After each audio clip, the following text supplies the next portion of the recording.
नमस्कार साथियों, आज हम बात करेंगे पर्यावरण संबंधी महत्वपूर्ण प्रश्नों की।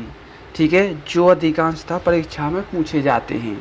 ये सारे के सारे परीक्षाओं में पूछे गए प्रश्न हैं। ठीक है, तो शुरू करते हैं अपना पहला प्रश्न। पहला प्रश्न है, वन संरक्षण अधिनियम कब बना? वन संरक्षण अधिनियम कब बना? तो 1980 में 1980 में वन संरक्षण अधिनियम बना है। ठीक है, इसे वन्य नहीं करना, वन्य जीवों से नहीं, केवल वन संरक्षण यानी जंगल संरक्षण से संबंधित है। अतः कब बना है? 1980 में यह अधिनियम बना है, इसको ध्यान रखना है। ठीक है, अगला क्वेश्चन है, किस वृक्ष को पर्यावरणीय संकट माना जाता है? ठीक है, पर्यावरण के लिए संकट किस वृक्ष को माना जाता है? तो माना जाता है यूकेलिप्टस को, क्योंकि इसे पानी वगैरह के लिए बहुत ज़रूरत पड़ती है। ठीक है, तो इसकी ये सोख लेता है। ठीक है, तो पर्यावरणीय संकट माना जाता है यूकेलिप्टस को। ठीक है, ये क्वेश्चन टीचर और रेलवे संबंधी कई पेपरों में अधिकांशतः आए हुए हैं। पर्यावरण सुरक्षा अधिनियम कब बना? ठीक है, ये पर्यावरण सुरक्षा अधिनियम, ठीक है, वन सुरक्षा अधिनियम वो अलग बात थी। ठीक है, ये पर्यावरण है, यहाँ पर ध्यान रखना है। जब ये बना है 1986 में, वेरी इंपॉर्टेंट है। ठीक है, अगर दोस्तों वीडियो पसंद आए तो लाइक और सब्सक्राइब करना ना भूलें। ठीक है, जल संरक्षण एवं प्रदूषण नियंत्रण अधिनियम कब बना? ठीक है, ये है जल, ठीक है, जल संरक्षण, ठीक है, जल संरक्षण और प्रदूषण नियंत्रण, इसको ध्यान रखना है। 1974 में कब बना? 1974 में। आप लोग इन क्वेश्चनों को नोट भी जरूर कर लेना। ठीक, पर्यावरण की सुरक्षा मूल कर्तव्य है, इसका उल्लेख किस अनुच्छेद में किया गया है एवं संविधान के किस संशोधन के अंतर्गत जोड़ा गया है? ठीक है, तो किसके अंतर्गत जोड़ा गया है? अनुच्छेद 51A। ठीक है, अनुच्छेद 51A के अनुसार जोड़ा गया है, जो कि 42वां संविधान संशोधन था। ठीक है, तो अनुच्छेद 51A में क्या है? मूल कर्तव्य में इसी में जोड़ा गया है पर्यावरण को भी। ठीक है, आगे बढ़ते हैं अगले क्वेश्चन में, भारतीय वन प्रबंधन संस्थान कहाँ है? ठीक है, अभी ये पिछले दिन ग्रुप डी में क्वेश्चन आया था, भारतीय वन प्रबंधन संस्थान कहाँ है? तो भोपाल में है। MP पटवारी में भी ये क्वेश्चन आया हुआ है। ठीक है, वन अनुसंधान संस्थान केंद्र कहाँ है? वन अनुसंधान संस्थान, ठीक है दोस्तों, जैसा कि जानते हो कि वन संबंधी ज़्यादातर केंद्र कहाँ पर? देहरादून में है। ठीक है, तो इसका आंसर क्या है? देहरादून। ठीक है, देहरादून कहाँ है? उत्तराखंड में, उत्तराखंड की राजधानी है। अगला क्वेश्चन है, वर्षा वन अनुसंधान केंद्र। ठीक है, वर्षा वन अनुसंधान केंद्र कहाँ है? यह है जोरहाट में। जोरहाट क्या है? ये जिला है कहाँ का?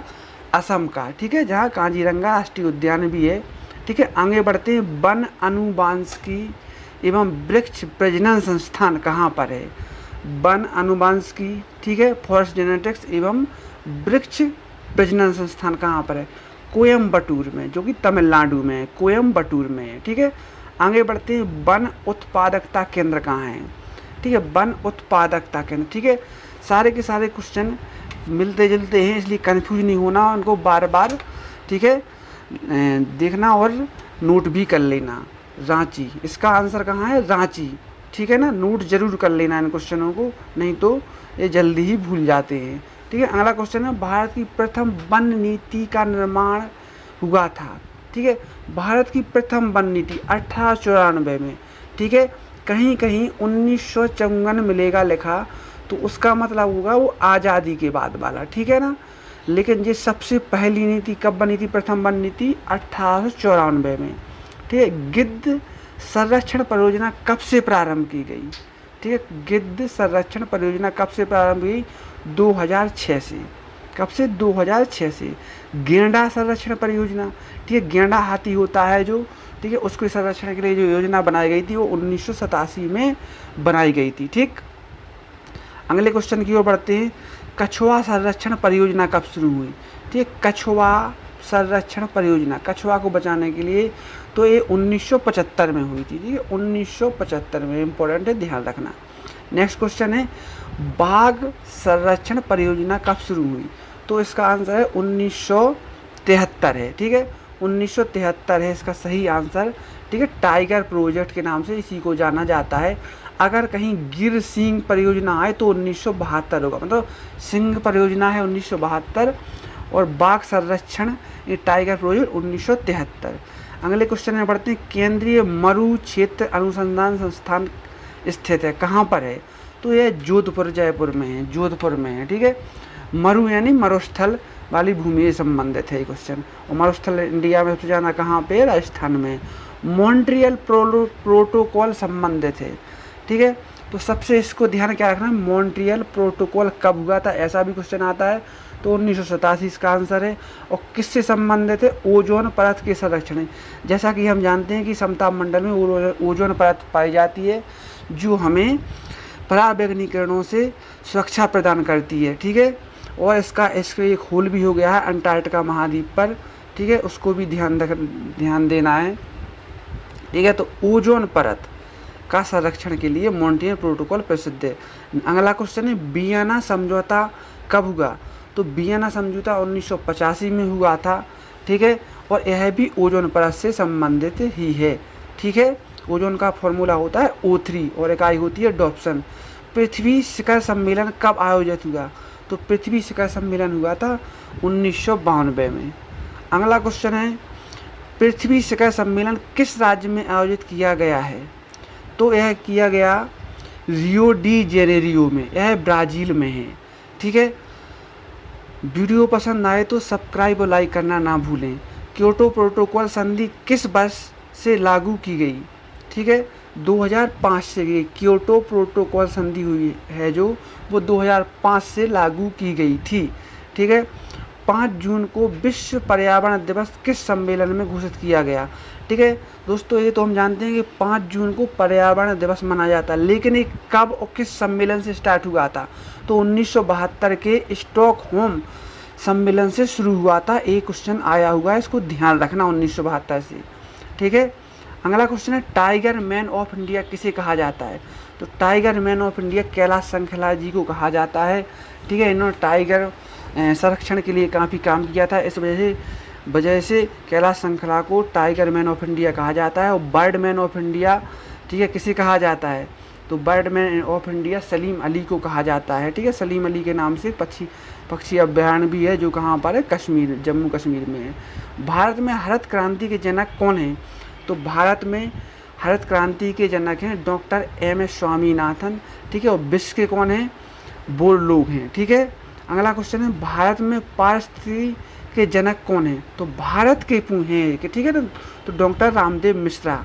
ठीक है, अगला क्वेश्चन है, विश्व ओजोन दिवस कब मनाया जाता है? ये वेरी इंपॉर्टेंट है। ठीक है, विश्व ओजोन दिवस 16 सितंबर को मनाया जाता है। विश्व वन्य जीव दिवस कब मनाया जाता है? विश्व वन्य जीव दिवस कब मनाया जाता है? 3 मार्च को मनाया जाता है।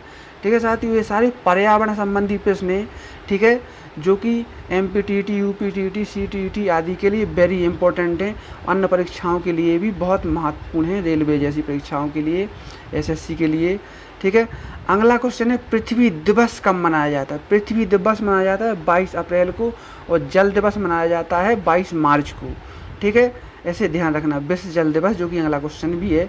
ठीक है, तो 22 मार्च को। अगला क्वेश्चन है, तंबाकू मुक्ति दिवस। ठीक है, अभी SSC में पूछा गया था ये क्वेश्चन। 31 मई को तंबाकू मुक्ति दिवस, ठीक है, कब मनाया गया? 31 मई को मनाया जाता है। ठीक है, विश्व पर्यावरण दिवस, ठीक है, जो कि पहले बता चुके हैं 5 जून को। ठीक है, विश्व जनसंख्या दिवस, विश्व जनसंख्या दिवस या वर्ल्ड पॉपुलेशन डे कब मनाया जाता है? 11 जुलाई को मनाया जाता है। विश्व पर्यावरण संरक्षण दिवस कब मनाया जाता है? यहाँ क्वेश्चन है, विश्व पर्यावरण संरक्षण दिवस। ठीक है, पहले अधिनियम थे, ये दिवस है, तो 26 नवंबर को मनाया जाता है, वेरी इंपॉर्टेंट में। केंद्रीय प्रदूषण रोकथाम दिवस कब मनाया जाता है? केंद्रीय प्रदूषण रोकथाम दिवस, सॉरी, राष्ट्रीय प्रदूषण रोकथाम दिवस। ठीक है, दोनों एक ही होते हैं। ठीक है, तो राष्ट्रीय प्रदूषण रोकथाम दिवस कब मनाया है? 2 दिसंबर को। ठीक है, अगला क्वेश्चन है, भारत सरकार ने पर्यावरण संरक्षण अधिनियम लागू किया था। ठीक है, भारत सरकार ने पर्यावरण संरक्षण अधिनियम लागू किया था, कब किया था? 1986 को। इसे बिल्कुल याद रखना है। एक्स किरणों की खोज किसने की थी? ठीक है, विल्हेम रोहेंटजन ने की थी। ठीक है, इसके लिए उन्हें नोबेल पुरस्कार भी दिया गया था। भारत में सर्वाधिक रेडियोधर्मी प्रदूषण कहाँ पाया जाता है? तो भारत में केरल में किया जाता है, क्योंकि वहाँ पर इसके केंद्र वगैरह हैं, इस वजह से वहाँ पे सबसे ज़्यादा रेडियो ध्वनि प्रदूषण पाया जाता है केरल में। ठीक है, अगला क्वेश्चन है, नाभिकीय विकिरण अवपात से बचने के लिए खाया जाता है, क्या खाया जाता है? Potassium iodide, potassium iodide. ठीक, अगला क्वेश्चन है, सौर विकिरण पृथ्वी पर प्राप्त होती है, सौर विकिरण पृथ्वी पर प्राप्त होती है विद्युत चुंबकीय लघु तरंगों के रूप में। ठीक है, विद्युत चुंबकीय लघु तरंगों के रूप में सौर विकिरण पृथ्वी पर प्राप्त होती है, इसको ध्यान रखना है। ठीक है, नेक्स्ट क्वेश्चन है, उपग्रह संचार में किस तरंग का प्रयोग किया जाता है? तो वह है माइक्रोवेव। ठीक है, माइक्रोवेव। ठीक है, लघु तरंगे, हिंदी में बोलते हैं लघु तरंगे। ठीक है, अगला क्वेश्चन है, टीवी पर सारे में किन तरंगों का प्रयोग किया जाता है?